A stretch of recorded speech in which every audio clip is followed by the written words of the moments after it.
You're on mute. Hello, it's Sona here today. My wife, Vidyamala, who I think you know, this is her space to breathe. She's not breathing too well at the moment, unfortunately. She had COVID. She had COVID about 5 weeks ago. And just as she was getting better, seems to have caught the flu. Seems like some of the others here coughing like you got the flu a little bit. So she's now in bed, not feeling very well. But she's such a can-do person. It's almost like you have to tie her down into bed, not literally, don't get me wrong, but you have to keep saying, what are you doing getting up and making yourself a cup of tea? That's my job. So she asked me to take over this evening, and hopefully she'll be a bit better next week. Otherwise, I'll be here to support you. So there's 85 of you. Wow, good job. I can't see you all. I might get a little bit nervous. So I can only see about 25 of you. So that's all right. And what is the time? It's just time to start. So what I thought I'd do today is just say a few little things. First of all, I need to say Happy New Year, everyone. And a very happy New Year from Vidyamala too. She said, please tell everyone that Happy New Year, send her love to you all. So just doing that. And so I'm okay. I'm post COVID too. And I thought this evening, I'll just say a little bit about meditating, just to kind of give you a little bit of inspiration, and then we could just do a practice. One of the things about meditating, just a reminder really for those of you who've been meditating for years, when you start off meditating, usually what you're doing is starting to focus the mind, to become more focused on one thing, to concentrate the mind. It's a kind of concentration practice initially for most people. And this has a lovely integrating effect. It brings all different parts to you, different parts that you have, different interests. It kind of brings them together. And so very often we use the breath to focus on. Can use loving kindness, going out to other people. It's a little bit more difficult to focus on because all sorts of things can happen in that. But the breath is the simplest thing. So you come back to it. And it should all be really simple, shouldn't it? You should just be able to sit there, breathe in, breathe out, breathe in, breathe out, and you kind of feel like you're becoming more and more focused. And it kind of works for a little while, doesn't it? Maybe 1 or 2 seconds. You kind of just think, oh, yes, it's so nice to just sit still and be quiet. But unfortunately, the mind seems to have a kind of, it's almost like there's two minds, isn't it? There's the mind we want to do, the other mind to do something, and the other mind's got a mind of its own, as it were. And it just starts thinking about other things, doesn't it? It could be that we feel a bit of discomfort somewhere in the body. If we've got a lot of pain, that's likely to happen. It could be a thought pops into our mind. And what we don't realize is that thought popping into our mind is a way of becoming more interested. It's a bigger and more interesting thing that's popped into our mind. Even if it's anxiety, if you're worried about something, it might be more interesting than watching your breathing or being aware of your breathing. And so you have to kind of keep telling yourself, no, we're going to stop doing the breathing. We stop thinking the anxiety thoughts, or could be other thoughts. Let's get back to the breathing. And if you can get back to the breathing and you can settle for long enough, what you find is you start feeling as though you're dropping a bit deeper. You feel as though you're becoming more and more whole, as it were. So it's a lovely feeling, and it comes with a sense of joy and a sense of kind of contentment, really, because why would you want to do anything else? Why would you want to be thinking about the future or the past? You'd just be here, breathing in, breathing out, feeling very calm, and maybe fairly kind of not happy, contented with what you're doing. And then, of course, it doesn't last very long, and something else pops in. And on it goes. And so, when you've learnt the art of focusing, well, at least the art of knowing what you're supposed to be doing, you have to learn how to do it. And one of the ways that is quite helpful is that when those thoughts come, instead of getting hooked into the thought, like, oh, I got to do this next week, what do I need to do about that? That means you're kind of already hooked into it and going away. What you can do is you can kind of name it. And traditionally, certainly in the Buddhist tradition, there are 5 sort of blockages from stopping you from going deeper. They're sometimes called hindrances. And I just named these 5. Some of you have probably heard these before, but you could, when we're meditating, you might notice that one of the thoughts is one of these hindrances. If your mind is you're just thinking, oh, I'm feeling quite calm and happy, it's not really a hindrance, actually. It's just a kind of supportive thought. But if you think, oh, this is really nice, that will become a hindrance, because that is the very first hindrance. It's called sensual desire. You feel the body's so calm and nice. You get caught up in sensual desire and you think, oh, if it could only be like this all the time, lovely, nice, comfortable feelings, and you're gone off from what you're supposed to be doing. So sensual desire is one of the blockages. And then ill will or aversion, just think of someone, oh, why did they do that to me? And then you've got this kind of feeling, kind of tightening feeling of not liking them. And that can be another one of these blockages. Then there's also, when you're a bit tired, there's something called sloth and torpor.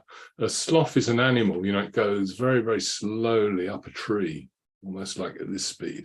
And sometimes we feel like that, oh, breathing in, oh, breathing out, breathing in.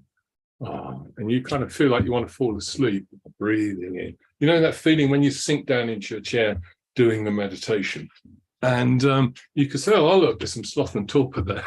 And that might just bring back a bit of energy. That's quite a difficult one because the energy drains away. The other one is anxiety and restlessness. You just kind of, where was I up to? I'm failing again. I'm never going to get good at this. And you kind of get all restless and anxiety driven. So you could name it as that. And the last one is like you're thinking, this is just a waste of time. I don't know why I'm here tonight. I mean, Vidyamala's not. I've got Sona yabbering on at me. Is this a good thing? So that would be doubt and indecision. So now you have to decide you're going to stay. And if you don't want to stay, go. Oh, no one's left yet. Stay and just make the decision that you're going to sort of focus the mind on your breathing. That's what we'll do. And then noticing if there's something blocking you from kind of, as it were, just allowing your mind to settle, just with the breathing coming in and going out. Okay. You may find this helpful. You may not find it very helpful. You may have your own other methods, but it's worth a try. And sometimes it's very useful.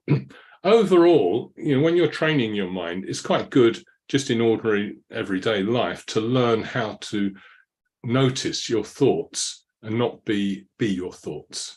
This is saying we are not our thoughts. So we can actually become aware of ourselves thinking thoughts. This is so we have one part of our mind able to watch another part thinking its thoughts. And so it's kind of a letting go of that mind that wants to find interest in other things, which often aren't very interesting because we've thought about them all many, many times before. So if you can allow yourself to remove these blockages, and you can kind of feel like sinking down.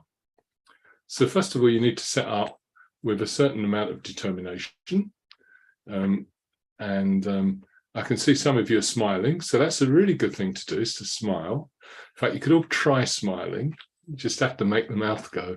Apparently, if you put a pencil in your mouth, you'll form a smile and it will change your mood. And so you want a more smiley mood, ideally. I mean, if you're feeling a bit down and tired and so on, just try a little smile and just move the face muscles a little bit so that you can get a little bit of a smile. And then you can perhaps feel, oh, well, that's all very nice. And now just sit here, find a position, and try to get my head to be balanced, because it's a very weighty object that will tense up muscles if it's turned to the hanging in one side or another side. So aligning it with your spine and kind of sitting up as best you can, feeling alive. And then becoming aware that you're breathing. You're always breathing. And this in itself has a calming, something calming about it. It kind of initiates the parasympathetic nervous system into a sense of release, rest, digest, letting go. But instead of getting caught up with all those thoughts about letting go and parasympathetic nervous systems and so on, you just need to stay with your present experience of breathing. And if you can see thoughts for what they are, they have a nice habit of slightly dissolving away. Of course, if you think about them dissolving away, you just create more thoughts. So it's the experience of breathing in and breathing out and feeling yourself kind of settling. Just maybe to increase your interest in your breathing, just be aware of how deep or how shallow you're breathing.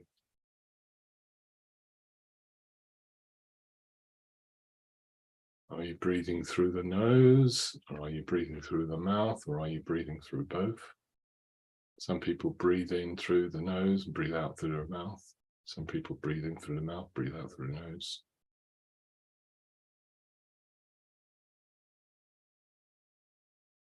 Ideally, at least when we're not running and needing a lot of oxygen, breathing through the nose is much more effective, healthy.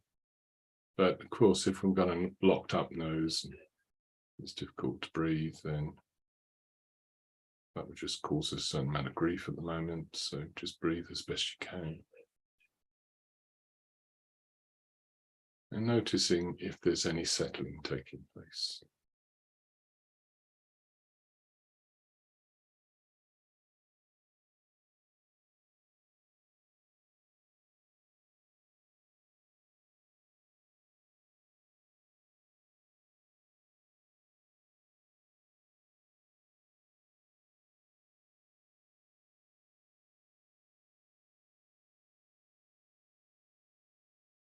And then if a thought takes you away from your breathing, just notice it as a thought. Initially, your thoughts probably are quite, well, I can't really say what your thoughts are like, but my thoughts initially are a little bit neutral.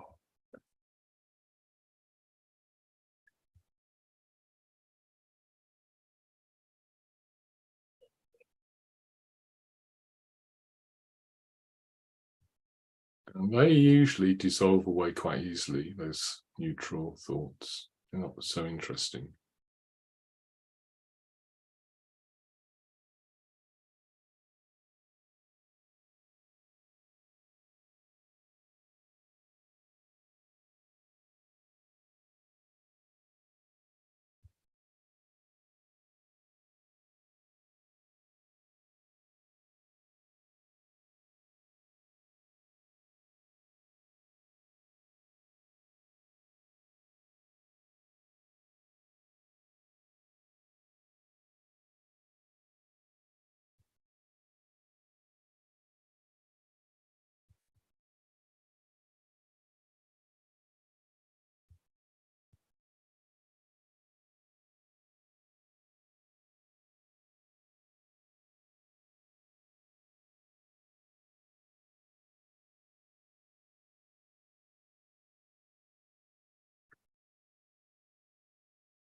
Now I'm going to name these blockages again.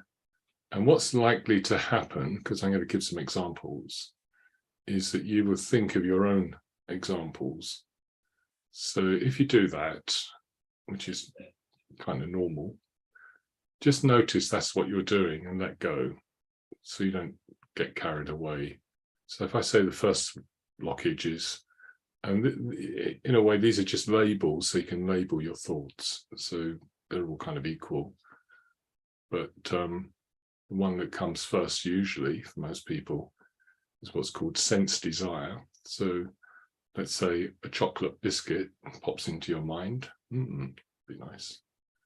And before you know where you are, you're thinking about when you're going to have a chocolate biscuit. Which one? What sort of flavor? Do you like dark chocolate or blue milk chocolate? So you then think, oh, I'm just having a sense desire thought. I'll let that go. It's good to know.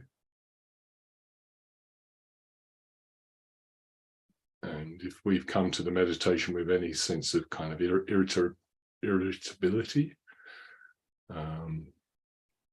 someone's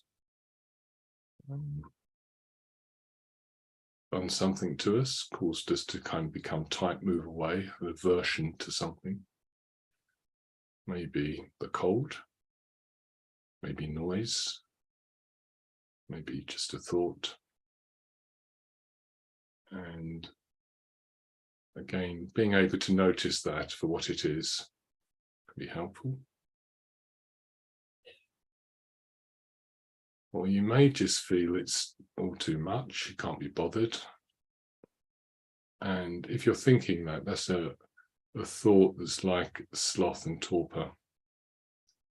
Oh, I just can't be bothered doing this. It's too much. How much more time is it? And just think, yes, there's one of those sloth and torpor thoughts. Maybe I'll just breathe a little bit deeper for a few moments to get a bit more energy if that happens.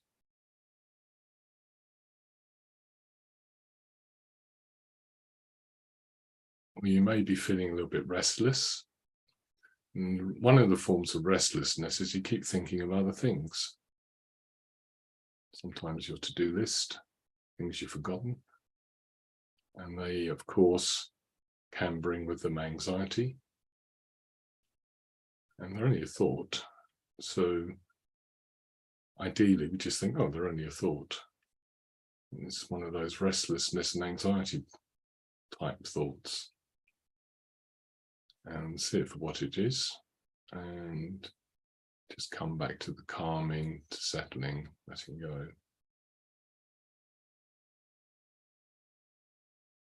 And the other kind of thoughts is called doubt and indecision. This can also include confusion. You're not sure what you're doing at all. You don't know what you're doing. You don't even know what you're supposed to be doing.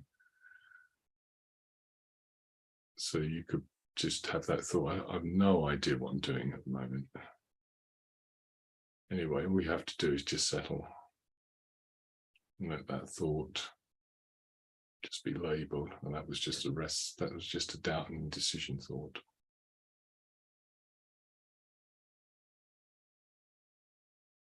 And recognizing these blockages can remove them. And usually we're just suffering from one, possibly two, during a meditation session. So we're not experiencing all five. They happen at different times.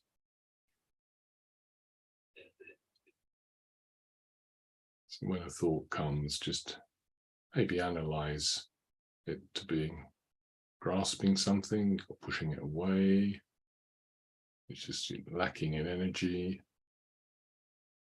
You feel restless, or anxious, or a bit confused, not sure.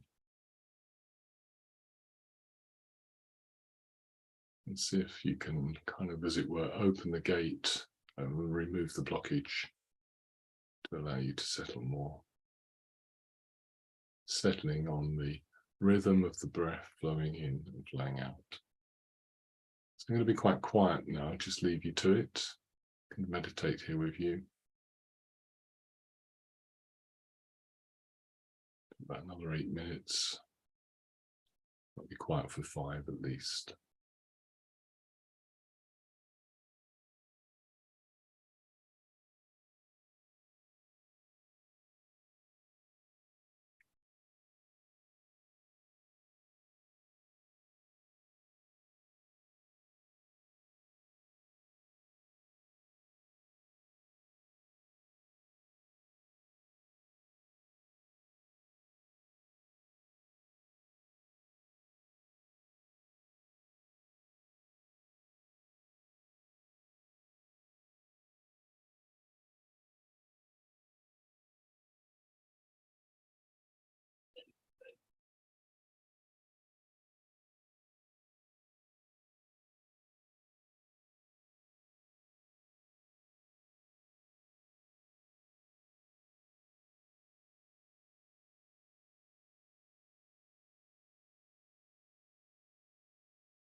So just for the last few minutes, what we could do is just check to see if we actually feel more settled. So we've let go and found ourselves sinking a bit deeper to a more contented, more awake kind of space. And just by the way, when I talk about thoughts, you can often have emotions, feelings, but it's very likely that they bring with them thoughts when we recognize what we're feeling, a little bit sad. Sometimes we can just sit with the sadness because it's maybe healing to do that.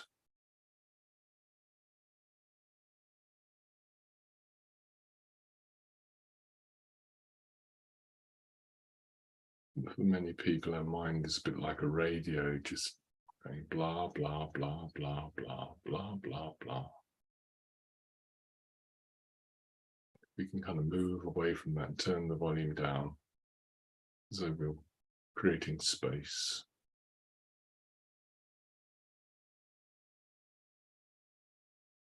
Releasing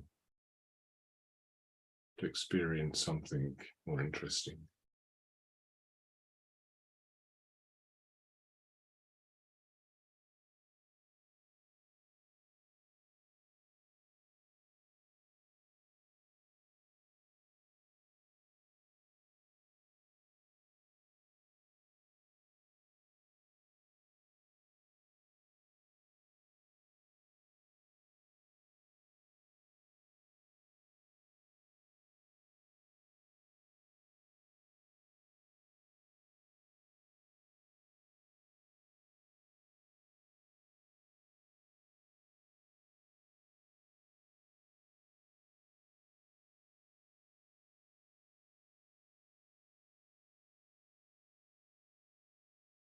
And you might feel like you'd like to go on sitting like this or lying like this much longer, in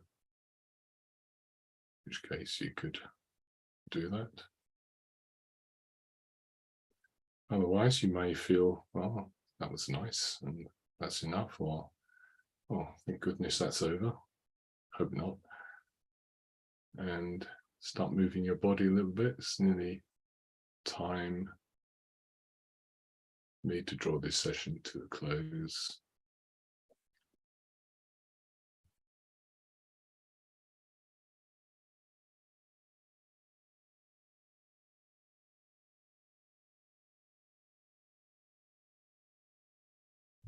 And so nice to see so many faces, people I recognize.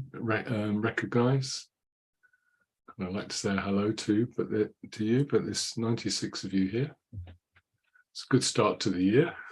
I hope I haven't spoiled it for Vidyamala, and there's only going to be 50 turn up next week, but hopefully she'll be back. If you want to put anything in the chat box, I'm not going to read it out. It's not really my strength reading it out.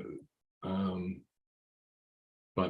I think if those of you can see the chat box, you could read what other people are saying. A lot of people are sending Vidyamala. Oh, with all that loving kindness going to Vidyamala, I'm sure she'll get better soon, actually. Be lifted up by it.